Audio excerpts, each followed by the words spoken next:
So as we pick up this final video on Sicily 2, we have got basically this sort of siege situation here on Palermo. The Allies moved in from the west. They're attacking down into sort of this low valley-ish type of terrain where the city is. They've got basically the entirety of the 2nd Armored trying to move in there and take it this turn. They really need to take it this turn so they don't take a VP penalty. Uninterdicted Axis air power managed to score a couple of great hits on the Allied stacks, which halved their strength.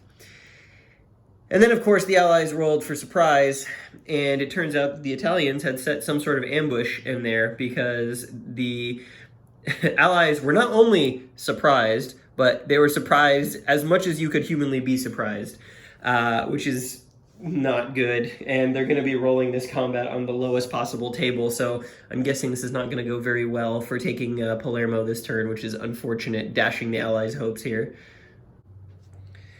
Over on this end of the map, the Commonwealth, led by this Canadian division here, finally managed to dislodge the Axis from Catania, although it was a very close thing because when they rolled for surprise, they missed getting surprised by 1, so it could have been just an absolute disaster of a turn, but thankfully they rolled well enough on the combat that they were able to move in some units. Catania now under Allied control. That is huge. That's going to be another supply source for the Commonwealth, and they're going to be able to use this as the staging point to really push up the road towards Reggio in the north in the Messina Straits. The Axis, they only lost 1 unit out of that, which was a Italian coastal defense unit, which they don't mind. And so now, with that sort of done, the Axis managed to hold on just long enough here at the end of the first week of August. They managed to hold on just long enough to Palermo that they're going to get another victory point for when we check right now for holding the Allies back from capturing those major ports. So, it still looks really dire, but the Axis will take that all day, every day. And it turns out that sort of husbanding their bombers back up here in central Italy paid dividends. They were able to basically slow this attack down enough, disorganize this attack enough, plus get some lucky surprise that they've held the Allies out for another turn. And that could be decisive at the end of the game. That could be impactful. We'll see as we go and we get there. But that's the end of turn 8. And the Commonwealth, very happy that they finally achieved their strategic objective. It took them 8 turns to get there, but they finally did it. On the backs of some Canadian infantry. So we are headed into turn 9. There are 2 more turns before the Axis starts scoring bonus points, and I think they're feeling a little better at this point than they were maybe, a turn ago at their chances with this game. As we turn our attention to the clusterfuck that is the assault on Palermo here, we're about to enter the attack phase. I figured I'd do this on camera because we're going to see whether or not that makes a difference in the Allies' luck in terms of their ability to make a breakthrough here. But as you can see, just an absolute wild bed of chaos over here. So we had some some ship-to-shore artillery disorganized there. We had an artillery barrage from the surrounding assaulting units disorganized there. I believe actually there was a casualty caused in here as well, so an Italian artillery unit went down in that. Strategic bombing by the Allies has reduced the port cap now to 2 tokens, which is very bad for the Axis because they can no longer use the port as a supply source, and they're going to be completely out of supply on their next turn. But the Allies don't want to wait for that to kick in. They don't want to give them the opportunity to repair or anything like that. They want to go now, and the thinking is that they attack this hex this turn, which has an airfield in it. If they can do that, they can reassign some aircraft, American aircraft off to the west that aren't really doing much right now to this hex. That will prevent Axis bombing, which again, this turn has DG'd every stack around the assault on Palermo, and it's making it very difficult for the Allies to get any sort of momentum going. This was going to be a 10-to-1 attack from these 2 hexes. Here, that's now going to be a 4-to-1 attack based on the table in close terrain, and this group here was in reserve to hopefully maybe, if these guys got an exploit, maybe try and take the port this turn. That's no longer going to happen because they were disorganized by an aerial barrage, so they lost their reserve marker. In general, not going the way that the Americans want right now, but we'll see what happens. So this is a 4-to-1 attack. We need to roll up surprise. I believe there's no modifier on the surprise roll. I believe that they're both, yep, that's a 4, or it's a 3 now. That's also a 3 now. So here we go. We're going to roll up surprise. The allies need a 10 or more. Oh, wow, they just rolled a 12. Oh, boy. Okay, so they achieve surprise, and they achieve surprise for 4 columns. So that's actually going to be 12-to-1 on the close column. This is exactly the kind of break that they needed. And it just goes to show you that filming these things actually makes a difference with the gods of chance. So we have got a 12-to-1 attack going into this hex here. There's an airfield there, no modifiers, and 12-to-1 in close. Should be pretty good, unless the allies roll extremely bad. They rolled a 6, which is not the world's best roll, but it should be enough.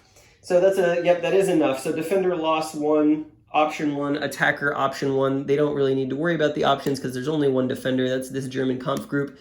He goes down. Oh, I should have spent the supply. So he would have had to spend 2 of this supply to defend. He is eliminated. No one needs to take their options because that was the last unit in the hex. We'll see if the allies capture this 1 token. But in the meantime, that does mean that we can advance into here, and I'm going to advance the infantry. So we've got in this stack, we've got the remnants of the 82nd Airborne, who led this attack, and then we've got the 3rd Infantry Division here, who's not at total full strength, but I thought it might be useful to have him in an attack. This terrain is making it difficult for some of the armor. So we are going to move in, capture that airfield with the allies, and then let's see, what do we want the 2nd Armored to do? Probably, well, we might move this artillery in as well. Let's see, that would be, might be probably not the best idea. We've got 4 regimental equivalents in this stack, which is not good for bombardment. So let's just leave them outside of that airfield hex because I can actually move here if I need them to support on the next turn. Not a huge deal. All right, so the allies 1 step closer. They have, I need to spend the supply for that as well. That was, I believe, that was 3 units here. Yep, 3 units here, plus another 3 steps from that division. So that's 6 plus the 82nd Airborne, 7. I need to spend 7 tokens, which is the equivalent of 1 supply point. And I've got that. Okay. That is spent. All right, so good turn for the allies. Next turn, they're going to go for the port, and they will have aircraft support, air support to be able to do it. So I'll show you real quick. The allies have been very unlucky in that they, I'm playing with the optional rule where you roll for variable air barrages every turn. And for 2 turns in a row now, the Axis have rolled 6 and the allies have rolled 1. So the allies have really only been able to make air barrages on 1 hex. Which has been not the most optimal thing for the momentum of the capture of Palermo, but that's how it goes sometimes. We're at the end of August 7th, so we are going to finally enter the last turn before the Germans get VPs, and I think the Germans may have been a little down on their position. You can see over here that along this road, we've managed to get most of the German forces out, leaving behind some Italian guards. This Italian infantry division, actually, who was down over here, managed to escape just in time before the Americans rolled into the neighborhood. And they are on their way back to make the approach to Reggio and Messina as difficult and painful as possible for the Allies. Here in the center of the map, the American infantry has climbed into these mountains, and on this turn, this division has cut off supply for all of these German units. A huge disaster, frankly. I don't know if the Germans are going to be able to dislodge them or be able to get back into supply. They may be able to come around this way. No, they don't have enough movement. They're all foot movement in these zones of control. If they switch to motorized mode, they're not going to be able to move through them. So they're in trouble. They're in big trouble. This unit might be able to go, well, no, he can't go there. The sides of Mount Etna are covered in impassable terrain. So yeah, it's a big deal here that the Axis might have 3 units sort of caught out. This unit is also out of supply right now, although I think he'll be able to get back.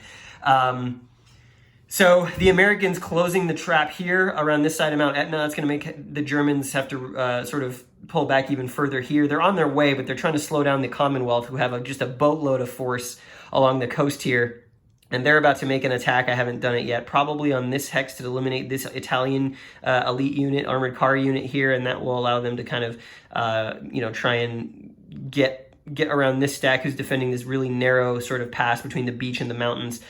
There's not a lot of room here, so there's a lot of force able to be put down by the Commonwealth, but they're also very vulnerable to artillery, and the Axis have a ton of rocket artillery up in here that they've been just throwing this way to slow down the Commonwealth. But that may not matter because this HQ is in real danger right now, especially if the Axis lose the initiative going into the next turn. So, it was an expensive turn for the Allies. This is everything that has been lost on the Allied side. Pretty expensive for them, including the French going down. But overall, the progress continues. The relentless steamroller continues. And we're really close to taking Palermo, which is going to make the rest of the game a bit more singularly focused for the good guys. Big roll here for initiative. This is going to be pretty important for the Axis to win.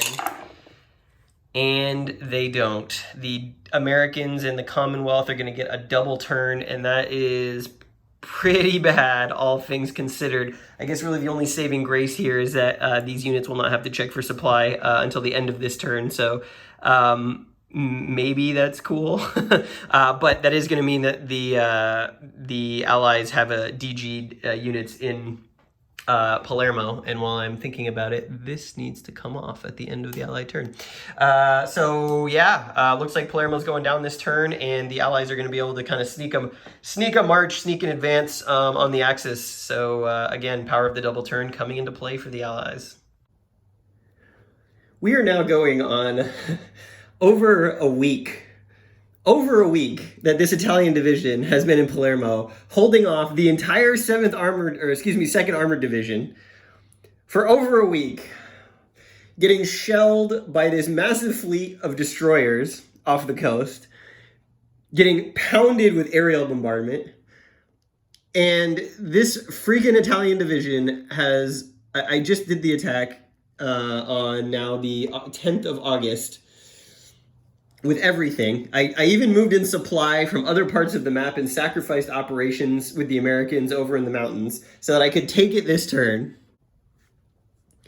This Italian division has one step left, and he's still parked there in the port, out of supply.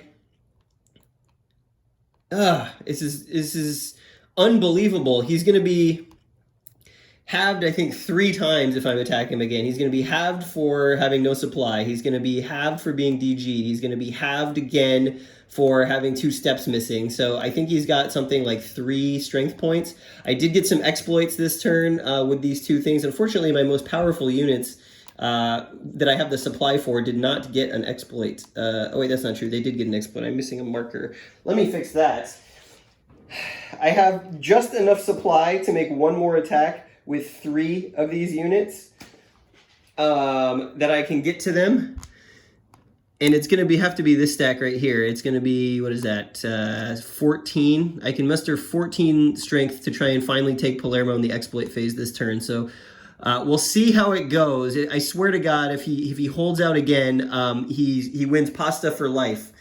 And I'm never gonna trash the Italian military ever again.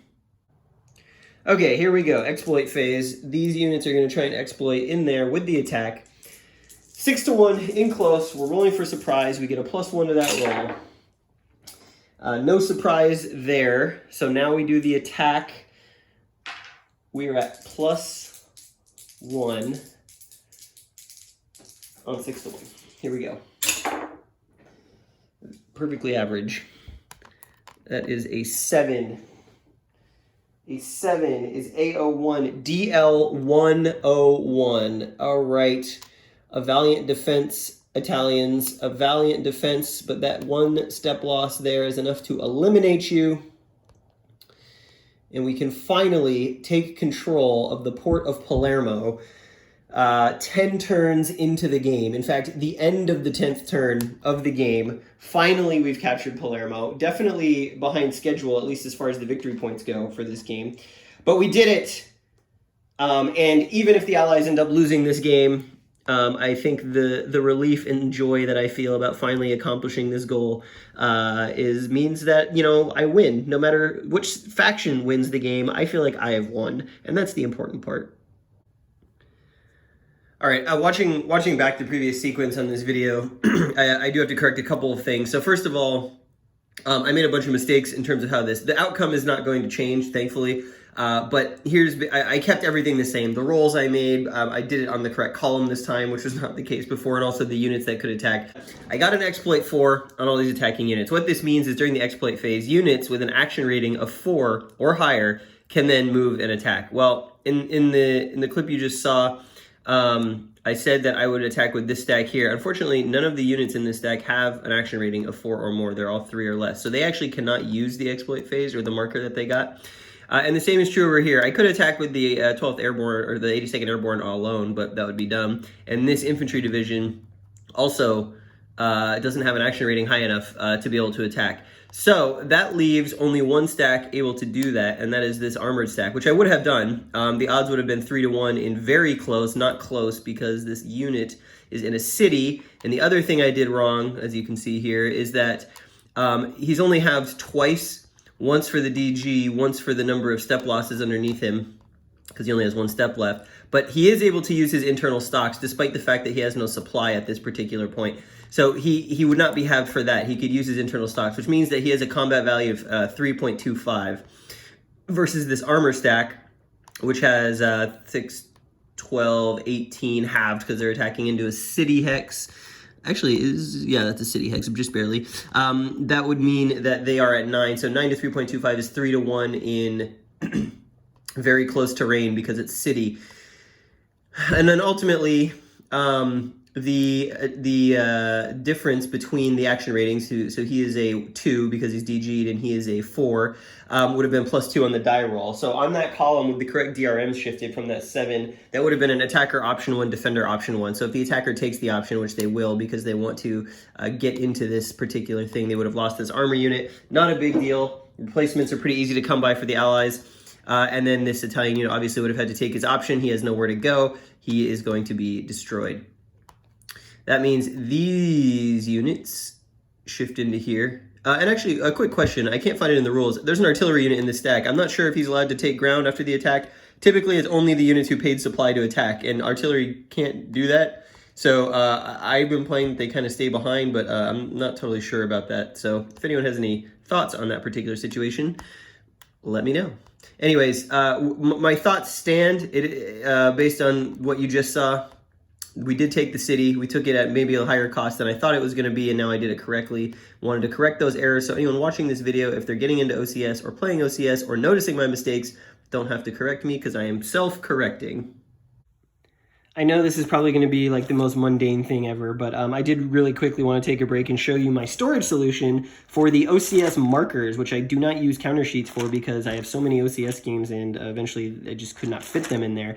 So this is a $6 Plano plastic organizer tackle box that you can get basically from any store, Target, Walmart, anywhere they sell Plano products. And it's double-sided and it's got compartments on each side. And if I open this carefully, I can show you, I've got all of my exploit markers, my low ammo. These are, air bases that I'm sending everywhere. These are fuel markers for independent units, railheads and rail train busting, replacement units, and then hits for multi-step units. And then all of that is stored there. And then if I flip it over and turn it around and don't open it the wrong way and spill everything, I've got all my supply markers in different denominations, plus my out of supply and DG markers as well. And it's really great to just reach over, flip this open, grab the thing I need, and close it back up. And obviously this will fit inside any of the OCS 3-inch boxes. So I keep this in my copy of Beyond the Rhine. And anytime I bust out OCS, I just take it out and play it. So thought I would share that with you real quick, just because I think it's a great solution. And with Third Winter coming up soon, it means that I do not have to punch or clip any of the markers, system markers for that game, because I have so many already. So I can just get the units going, and that will speed up setting up and playing that game. So there you go. Here we are at the end of turn 14, excuse me, turn 11, August 14th. It's August 14th.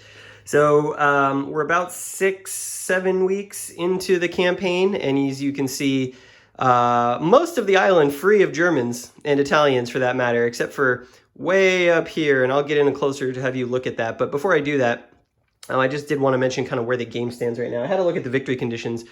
We're about to start the August 17th turn. That means the Germans are going to score 2 VP from time.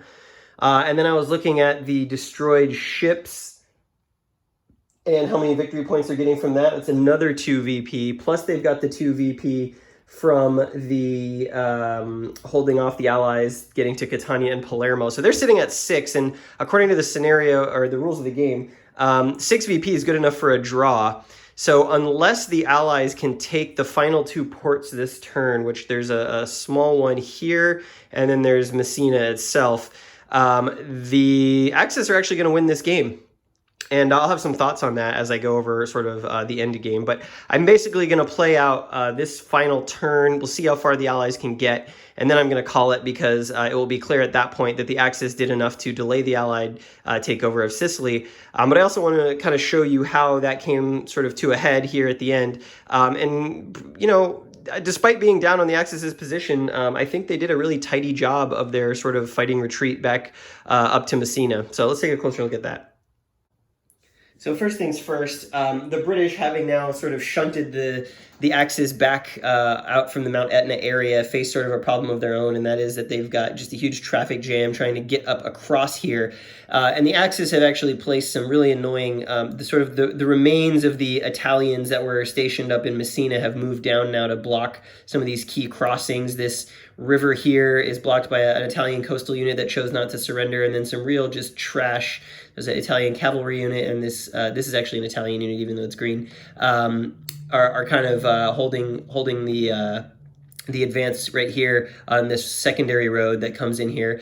And essentially they've got another coastal defense unit here who may or may not surrender, and some artillery that they plan to fire in reserve if the Allies get too close. But basically, this is going to be kind of a slog to get through for the Commonwealth, and they've basically run their course. They may be able to punch through here. I can put some of this stuff in reserve and try and drive them across, but from a supply perspective, they don't have really enough to get to Messina this turn necessarily. And I suspect it's also true of the Americans. I'm going to move up and show you what that looks like, along with sort of the Axis position at Messina. So here's the U.S. We had an Axis bombing strike here with no spotter, actually, DG this stack, so they're not going to be of much use.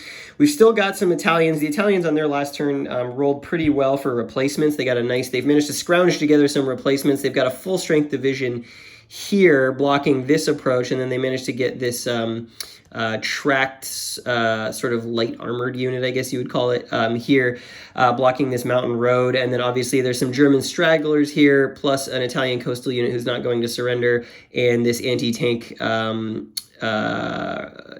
battalion who has been sort of slowly winding his way just out of reach of the Allies over the last couple of turns, trying to escape. And he's finally made it back to the highway, and he's going to be able to do that on the next Axis turn, or at least get into position for it. Again, the Allies don't have enough supply, really. I'm not sure they're going to be able to get enough supply in to be able to overrun all of these in one turn and get up there. The other consideration here is that the closest American HQ is way down here. He's basically at the limit of being able to supply these guys, so he's going to have to move up. But the other thing he's going to have to do is build an airfield on the following turn. The sequencing of what happened with the American advance just kind of got away from him. There's no air cover up here for the Americans, and so the Axis can actually launch aerial barrages against them on their approach, which is pretty dangerous. And that's the reason I haven't moved in the destroyer group, because they also don't have air cover. This is as far as they can make it from the air units in Palermo, and I just don't have an HQ to be able to, or an engineer for that matter, to be able to build an airfield up here. And that is my mistake. I spent too much time repairing the port here at Trapani with this engineer unit when it was clear that Palermo was going to fall, and then I wanted to get Palermo up to get its supply. But by that point, the Germans were in full retreat, and the 3 supply that could come in here is going to take 4 more turns to repair that port. And so that engineer unit was probably misplaced. I needed him up here building an airfield to provide air cover. I just didn't expect the Americans to make as much progress as they did, and that is obviously my mistake. And then finally, we'll have a look at sort of the Germans who are all piled up here around the Messina area, ready to take these ferries. You can see on the map there these black lines. Those are ferries that can transport one SP's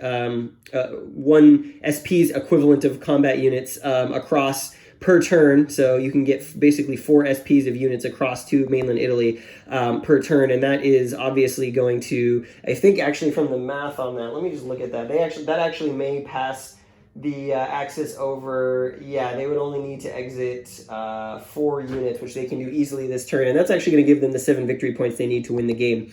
But you can see that it's a pretty tidy retreat. They didn't really lose much on the way back. They lost an artillery battalion and a conf group that sort of kept the supply lanes open. They had some units successfully last turn managed to break out of an out-of-supply situation successfully, so they were going to come back on the map in a couple of turns. Really, despite sort of getting their butts handed to them across the island, I'll move that back a little bit so you can see sort of the totality of what we got going on here. Getting their butts handed to them across the island, they actually managed to put up a pretty stout defense and did enough to win this game. So actually, as I talk about it, I'm probably not going to play another turn. We're going to call it there. Obviously, the island of Sicily is going to fall. It's just not going to fall in time for the Italian invasion, the mainland Italy invasion, to occur necessarily on schedule. And certainly enough German forces made their way back up the Toe to put some resistance there. So potentially, Monte Cassino plays out differently here. And the naval losses that the Allies suffered here potentially puts those landings in jeopardy as well. So some knock-on effects for the rest of the Italian campaign. I do know there is an OCS game about the Italian campaign on mainland Italy, which on the one hand is really interesting and has me very excited. On the other hand, as we know from history, that campaign was an absolute World War I-esque slog with just no movement for months and months and months for the most part. So I'm not sure how exemplary that game is going to be for OCS's sort of operational movement, sort of the maneuver element of operations, which is where OCS really shines and why the East Front games are so popular. I don't know that that's necessarily going to show off well in that game. And I would say, also in this game, it was pretty tough as well. And maybe I'll save that for my final thoughts, but certainly the terrain on Sicily made sort of high maneuver plans very difficult. A lot of armor, there's a lot of armor to start the game, which is great for some of the lowlands, but once you get into sort of the interior of Sicily, they're just useless. And as we saw with how long it took to take Palermo, they are not sort of the punch you would expect from other OCS titles. So I think that's where we're going to call it. Give me a moment to gather my final thoughts, and I will bring them to you shortly. And shortly for you, obviously, means immediately because you have the magic of video editing. So that's it. That is the campaign game of Sicily 2, which has been a month of my life. On and off here in my spare room where I do all my gaming. Wow, was that both epic and fatiguing and enjoyable, and I'm really glad that I finally got a chance to play through the game fully. I had done previously the Pre-Missile Bridge scenario, and I had messed around kind of on the map with some other smaller stuff, but this was the whole shebang. There was a lot going on here. Getting into the swing of OCS again. Certainly, I think you could tell from the lack of speed at which the Allies were able to move and accomplish some of their goals that I was rusty at best playing OCS. But I'm glad if you watched all these videos that you hung with me and watched sort of the game unfold and watched my mistakes and watched me learn from some of those things. I definitely felt here sort of towards the end of the game that I started to get into the sort of a rhythm of how OCS plays well. I had a really nice attack here with the British on the last couple of turns where they were able to push the Axis back, and they were able to use their armor to exploit and move up and really take ground and use the exploit phase to attack again. And that's really the key at being good at OCS, is how you can get your attacks in every phase that you're able to attack with an overrun and then a regular attack and then units able to exploit. And like I was saying, the terrain in Sicily makes that very hard. Obviously, the areas where there's terrain where armor can really operate that way, down here, there's very little defenses when you make the landings. The Germans and the Italians don't want to come down out of the hills.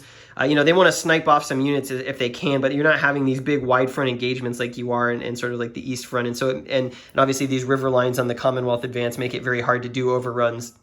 and what have you. So it's challenging. It's a challenging logistical puzzle, and it's a different logistical puzzle than any of the other OCS games that I have played. Obviously, I think this game with the terrain is it's grindy, is what I would say. OCS is known for being wide open maneuver. This was a grind. This is a grind, and having sort of the U.S. have this huge swath of the island that they need to cover, it made it very hard to concentrate force, and it made it very hard for them. At least the way I played it, it made it very hard for them to speed around along the island, and that was with me messing up some of the Italian coastal surrenders as well. So, but this was. As an OCS title, it's a little bit atypical, I think. But the things I like about it are some of the things I also don't like about it, which is kind of paradoxical, I know. But, the landings and stuff are really cool when you're starting the game. It's like, how do I get units ashore? How do I bring them into a position to help set up, my future turns? The problem is that the landing rules in the OCS system are probably the least developed section of the entire rule set, which are bulletproof otherwise, but the landing rules are just really confusing. You've got 3 different types of landing craft that all have their own special rules. You've got to make these rules about where they can land, and it gets kind of bogged down in those opening turns if you're playing the Allied side, trying to get those landed units in and then get into a position for combat. And I think you could tell by watching that I was struggling with that. Certainly not a beginner's game, even though it is one map. The counter density is, I would say, moderate. It is definitely more than Reluctant Enemies, I would say, and probably less than Smolensk, although Smolensk, you don't have to worry about the naval stuff, so it's less probably of a brain tax to play it. But yeah, the naval landing stuff is cool in concept, but execution-wise, it was troublesome to me, and it really took sort of the momentum out of how I wanted to play it. So it's both a strength and a weakness. I think we had some really cool story moments. Obviously, OCS has these really cool story moments. Obviously the Commonwealth getting round after round of surprise and surprise and surprise, able to push the Germans off these river lines pretty easily. Back to Mount Etna was really cool. And once I got some of these Commonwealth infantry divisions in, they really packed a punch and were able to really eject the Germans from the east coast of Sicily. Obviously, I think the big thing that everyone's going to remember from this playthrough is the Italians holding Palermo for over a month in the face of all the armor that the U.S. could bring onto the island, which was pretty epic. And while frustrating for me as the Allied player, had I been playing the Axis face-to-face, I would have been celebrating at the table for how well they were able to do that. And I think in general, after the game is over now, I really am proud of the way that I played the Axis and was able to delay. And even though there wasn't much of an opportunity for offense, I think I really used their air power smartly. I was able to preserve enough of their bombing strength that when it mattered, I could bring it and have effect with it, which was cool. And I managed to put the Axis, especially near the end of the game, in positions where it was really hard for the Allies to strike and do damage and cover the retreat for the rest of the German forces to get back to Italy. So, a couple of videos ago, I said, maybe last video, I said, if I played the Axis again, I'd play them differently.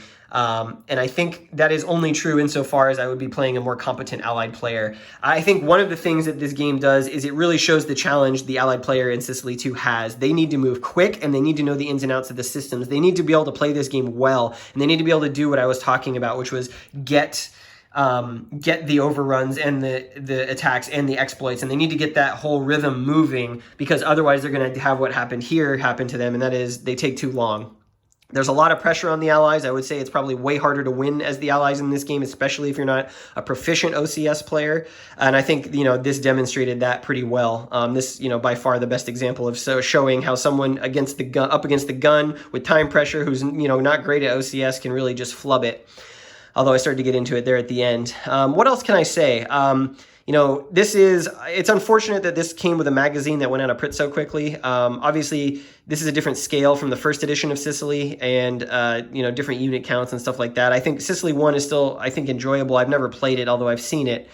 But certainly this is a pretty unique entry into the OCS system, and I think it would find a wide audience if MMP would reprint it. I think this would be great for a box game. And there was probably no hope for that, although, recently with the Standard Combat series, they're reprinting Autumn for Barbarossa, which was a magazine game in the SCS system that sold out and was out of print, and they're bringing it back as a 2-map boxed game, which is really cool, and it's actually going to have bigger hexes, and I think that is awesome. Having some of these OCS and SCS games where it's half-inch counters and half-inch hexes, essentially, I think doing bigger hexes will make the game a lot more playable, just given the amount of like stacks and stuff that you have. I mean, you can see here, this was at the end, I was getting really frustrated trying to like manipulate some of these stacks where you've got tons of units, supply, transport units, air bases, active aircraft. It was without the tweezers, it would have been impossible. So, you know, I think even if they don't change the map, I think Sicily would benefit from a reprint, because I think there's a lot of people who would, after they take sort of their first steps in OCS with something like Smolensk or the other games that we talked about, I think this would be a next logical step up before you get to some of the big monster games. The only thing I have to add is that I will be playing OCS again on the channel. I believe Third Winter should be arriving in the next couple of months. It looks like MMP is getting pretty close to sending those out, and I do have it pre-ordered. But I have learned something here by playing Sicily 2, and it applies to OCS, but also huge other like long games. And that is, I think moving forward, I will be playing scenarios only, shorter scenarios, 4, 5, 6, maybe 8 turns maximum, rather than doing a massive sort of monster sort of playthrough, because this ate up a month of content on the channel. And, you know, if you were following it, that's great. But I think there's a lot of people who were not interested in my playthrough of OCS Sicily, who are interested in sort of the quicker cadence of some of the other games I've been doing. And I am looking forward to getting back to doing one game per video rather than sort of stretching this out into 4 or 5 videos. So if you stuck with me, I really appreciate it. I hope you found some enjoyment here. I hope it compelled you to, you know, play OCS or learn OCS. If you did not enjoy this playthrough, you're probably not watching this, but I will say anyway and put it out there into the ether that I've got a ton of World War I content coming up, and hopefully it will be one video, one game, which is the whole concept of this channel as we go. And then I'm also thinking about doing some other things. I'm thinking about doing some theme months. Over the summer, I'm playing with the idea of doing an Ancients August, where we play a bunch of Ancients games, which I think would be cool. I've got a lot of stuff in the queue that I think would be really fun for that, including possibly doing some of the scenarios out of Imperium Romanum 3, which again, as I played Sicily, the other thing that I came to sort of appreciate and start thinking about was operational games. And I have a couple of Ancients operational games, Imperium Romanum 3 being one of them, that I'd like to explore in August. So that could be a fun, fun sort of theme August Ancients month. And if there's any other channels out there watching this, we should collaborate and do some August Ancients together. Maybe we can do a couple panel shows about Ancients games. Maybe we can all play Ancients games during the month of August. And obviously August named after Augustus himself, very thematically appropriate, I think. You know, and obviously Sicily plays a big role in some of those Ancients campaigns as well. So, without belaboring the point anymore, I appreciate you watching my playthrough of Sicily 2. I'm bummed that the Allies couldn't make it happen. I felt like I was starting to get it here at the end, but again, the Axis managed to delay long enough, and it's going to be a hell of a fight going up the boot of Italy in 1943 between the Axis and the Allies, and I will let someone else take the torch and run with that one, whether it's the OCS game that comes out on that topic or something else. But, you know, feel free to leave me a comment, and hopefully we can celebrate the completion of this game together, both in the comments and in future videos. I'll see you soon.